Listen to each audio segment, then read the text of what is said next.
Chapter 1 Flowing River. How should I make a living? Just like any student would, Juho was worried about his path. Middle school was a stormy time in life. Grades were not a priority for him. At the same time, he had no desire to do anything with life. He was an average student without dreams or hopes, yet he still wanted to make a living somehow. How do I make a living? Will I be able to take care of myself in the future if I become an adult, the father of a child, and then an old man? Juho thought there was no hope for him. If the future and the past began with the present, the answer was already clear. Losing sleep over his fear of the future only proved that answer. The top-ranked student in his class had gotten the highest score in his class's exam yet again. A rebel with his tight uniform, he secretly worked a part-time job. Everybody was doing something, and they all looked cool. Juho prayed every night before bed for the sun not to rise. After waking up, he would think about when the damn planet was going to end. Knowing that life would be a repetition of ambiguous days, he couldn't help but sigh. Then, it appeared that he would escape from such monotonous daily life. Juho, this is huge. It was a precious weekend morning, and Juho had just answered the phone that had been ringing noisily. A man was on the other end of the call. What are you talking about? Your books are selling like crazy. Your life is set now. What? Your award-winning novel is a hit? I knew it. Birds were chirping outside, and Juho's dirty scalp was itching like no other. Yet, the man on the phone was talking about the novel being a huge success. What in the world is going on? Thought Juho. Hold on. The printing factory is calling. We'll talk again soon. Beep. Even after the call, Juho slowly laid back on his bed with the phone in his hand. Must be a stupid dream. When we woke up, Juho found out that it had all been real. He was an average Korean student, an average student who hated school, but still wanted to have money. He was a foolish student who would rather enjoy the present and procrastinate on things that he needed to do, at least until a few months back. He realized that what he thought had been a dream was actually real, and, after some time, he went to school. The manuscript submission for the contest in July had been made into a book, and it was lying right in front of his eyes. Better yet, the book was selling like there was no tomorrow. As Juho walked into a large bookstore, he noticed his book before many others. It wasn't because of his special affection towards his book, but because the copies were being displayed in the most noticeable spot, the bestseller corner. Since he was young, Juho had a habit of reaching for his pen whenever something upset him. This habit eventually created a story that turned into a full-length novel. Juho submitted his story to the contest without much thought. It wasn't because he aspired to be a novelist. He wasn't romantic enough to choose a career that didn't pay. He had done it on impulse and, perhaps, fear. The book was basically Juho venting his anger. One could say that it captured the story of a youth despairing his aimlessness, not well off like a protagonist in a movie or a soap opera, not smart, not necessarily ugly, but not handsome enough to hold a candle to celebrities. I was exhilarated when I heard from the publishing company. For a while, Juho celebrated way too soon, but he quickly snapped out of it. The publisher was skeptical of whether the story would sell. Only a twisted or small number of sadistic perverts would get a kick out of another person venting his anger. So, Juho decided to find a different path with the $50,000 he had gotten for the manuscript. He decided to find something that made it easier for him to make money. But how could this be? Thought Juho.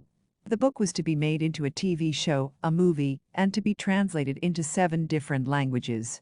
It was selling at an incredible rate, which meant that Juho was making an incredible amount of money. You really never know what's going to happen in life, thought Juho. Who would have thought a story written by an average Joe teenager would be so popular? Juho saw people lined up at the counter to buy his book. It was an incredibly endearing sight. Life was good. Buzz. The phone was ringing in Juho's pocket. Hello. Hey, Juho. I'm calling because of an interview. It was the editor. He was also the person who had been shouting over the phone in excitement about the success. Again? Ever since he became known, Juho was being pestered by reporters almost as much as a celebrity. He felt like a star at first, but nonetheless, it was overwhelming to deal with tens of reporters in a single day. The youngest debutant in literature is a popular title in many aspects. What do you want to do? We can turn them down if you're worn out. I understand that there's been a lot of interviews as of late. There was concern in his voice, and Juho took a moment and asked, "What should I do?" "I'm not sure. It's good to seize the opportunity at hand, but it's also good to back out when you can." "That's not very helpful. All I'm saying is that you can never predict what follows after a choice. It's up to you." That was true. Who would have known that his impulse would bring him such fortune? No one would ever know other than an omnipotent God who might or might not exist somewhere.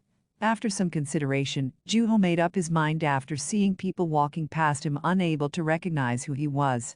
"If I make myself known and become a celebrity author, I'd be able to make more money. It's not like I'm selling another person's book. I just have to suck it up, even if it's hard," thought Juho. He saw the pile of books in front of him and the people who are buying them and was overwhelmed by a strong emotion. "I'll do it. Is that all right? Are you going to be okay?" "Yes," Juho reassured the editor as he questioned him repeatedly and walked out of the bookstore with confidence, even though he fell several times looking back. Time passed, and Juho was now 47, 46 by the Western calendar. After 30 years, Juho still wasn't able to stand straight. Swinging the soju bottle in his hand, he leaned onto the handrail. On the other side of the rail was a flowing river. "Good times," Juho said, bringing the bottle to his mouth. He hiccuped involuntarily and looked miserable, wrapped in layers of clothes covered in holes. "These people, they don't read. They read everything else but my book." As the pitch-black night sky, Juho's heart was dark. He shouldn't have agreed to that silly interview. He was 17 then, 16 by the Western calendar. It was a precious age. At that age, one became teary-eyed just from looking at a flying leaf. Damn it. Juho had done many interviews, more than he could count. There were so many people who wanted to talk to him that he would have to set aside half of his day to do it. It was exhausting, and he hated it. Still, he was used to doing things he didn't want to, so he kept going. There were some benefits. People started recognizing him in the street. Broadcast stations would ask him to appear in their shows, and he became famous at his school. Juho loved the popularity, and the sense of respect was not half bad either. It felt like his talent was being appreciated. The problem was the next book. Juho's next work was a test. After the book had reached its peak of popularity, people were divided into two opposing opinions. Rumors kept popping up every day. Some said that he was a genius, while others said that he was a fake. As much as the crowd loved Juho's work, they had trouble trusting the young author. Juho didn't pay much attention at the time. It did hurt his feelings, but he was able to remain confident. After all, he did write the book himself. He thought he would be able to prove to everyone with the following book. He thought it would be a piece of cake for a genius. He wasn't entirely happy with how the writing turned out, but that had also happened with the first book. The editor was against Juho's second book, but he didn't listen. Eventually, he rejected the editor's advice and released his work with another publisher. Juho didn't realize what he had betrayed until he saw that his book was not being received the same way. "Look, God, you know that I made a poor choice, don't you?" The all-capable God was nowhere to be found and gave Juho no answer. Feeling depressed, Juho stared into the flowing river. "I wish I could be born as a river in my next life, flowing aimlessly, not bound by destination or starting point. I want to be the river." Juho thought of the faces of novelists who took their own lives. He wouldn't tell who they were out of respect.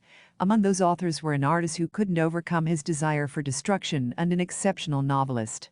Their books had no business in grieving the death of their masters, and they continued to sell, unlike Juho's. After wasting his life away, Juho tried his hand in investing in stocks and starting a business. It was a failure. Then there was some distraction, and yet another failure. He tried writing again, but that also ended in failure. Now, Juho was a homeless man who had nothing to do except for replaying the glory of his past. He was neither a genius nor an author. Juho reached out his hand toward the river. With the power of liquid courage, he pretended to a novelist who lived like he would jump into the river any minute, a novelist who lived in eternity, a great storyteller. Regretting his greed for wealth and fame in the past, Juho threw himself into the river. There was a splash, and he floundered about in the water. "Sir, it's dangerous there?" Don't you worry. I'm not going to die." The young man who was crossing the bridge warned Juho of his risky behavior, and Juho waved his hand lazily at the man and replied, "I was close to finding some inspiration." This punk is a hindrance. Who's going to die anyway? Thought Juho. He straightened himself against the guardrail, trying to warm up his ice-cold hands with his breath, and took a pen and some paper out of his pocket. He was going to write about his life as a failed genius who had hit rock bottom. It was a topic anybody would peek into at least once. Having lost his house, family and friends, the only things that stuck with him were his pen and paper. It's not going to end like this. Juho grabbed the pen. His hands were shaking from the alcohol in his body. Despite the cold, Juho started getting drowsy from the drink he had just had. Sigh, he closed his eyes for a moment. His face was already numb from being exposed to the cold, and his hands and feet were the same. Watch out! There was an urgent shout. Is it that young man again? Half asleep, Juho thought peacefully, half asleep. That moment, his body was already falling away from the rail. A scream, ice-cold wind, and the coolness in the scalp were telling him that he was falling. Is this the end? Juho thought. He opened his eyes and saw the pitch-black sky. If it weren't for the stars, he would have thought that his eyes were still closed. Yes, this isn't so bad. It's not terrible to be a novelist like this. At least in the next life. And then, he saw the ceiling. What? Juho sat up. He remembered falling into the river, but he was still alive. Why am I here? He thought. He was in a private room instead of a hospital. He should have been moved to the hospital if he was rescued. Am I dead? Juho pinched his cheek. It hurt. Does this mean I'm alive? Can I still feel pain, even if I'm dead? I don't know anymore. While rubbing his cheek, Juho realized something. There's no facial hair. My skin feels tighter too. He quickly checked his body. There was a callus on the middle joint of his right middle finger. Adult Juho didn't see any need to write, but his hand was still calloused. Juho got up to look into the mirror on the wall. There was face facing him, not handsome enough to compare to celebrities, but not necessarily ugly. It was a young face. Then, Juho realized who the room belonged to. It was his own. Buzz. Startled, Juho looked at his desk. There was a cell phone. It was ringing. Clueless and confused, Juho responded to his only mission and answered the phone. Hello? Juho, this is huge. It was familiar, too familiar. It was the voice Juho had been longing to hear. Mr. Editor. Mr. Editor? Call me uncle. No, bro. Anyway, you hit it big. You're set now. Are you talking about my novel? Yes. Seriously. Insanely. Birds were chirping outside, and Juho's dirty scalp was itching like no other, yet he was back in the past. As if that weren't confusing enough, this was right after Juho heard about the success. Hold on. The printing factory is calling. We'll talk again soon. With excitement in his voice, the uncle or the bro hung up the phone. For a moment, Juho stared into his warm cell phone. Then he shouted, "Jackpot!" Juho was back to the old days.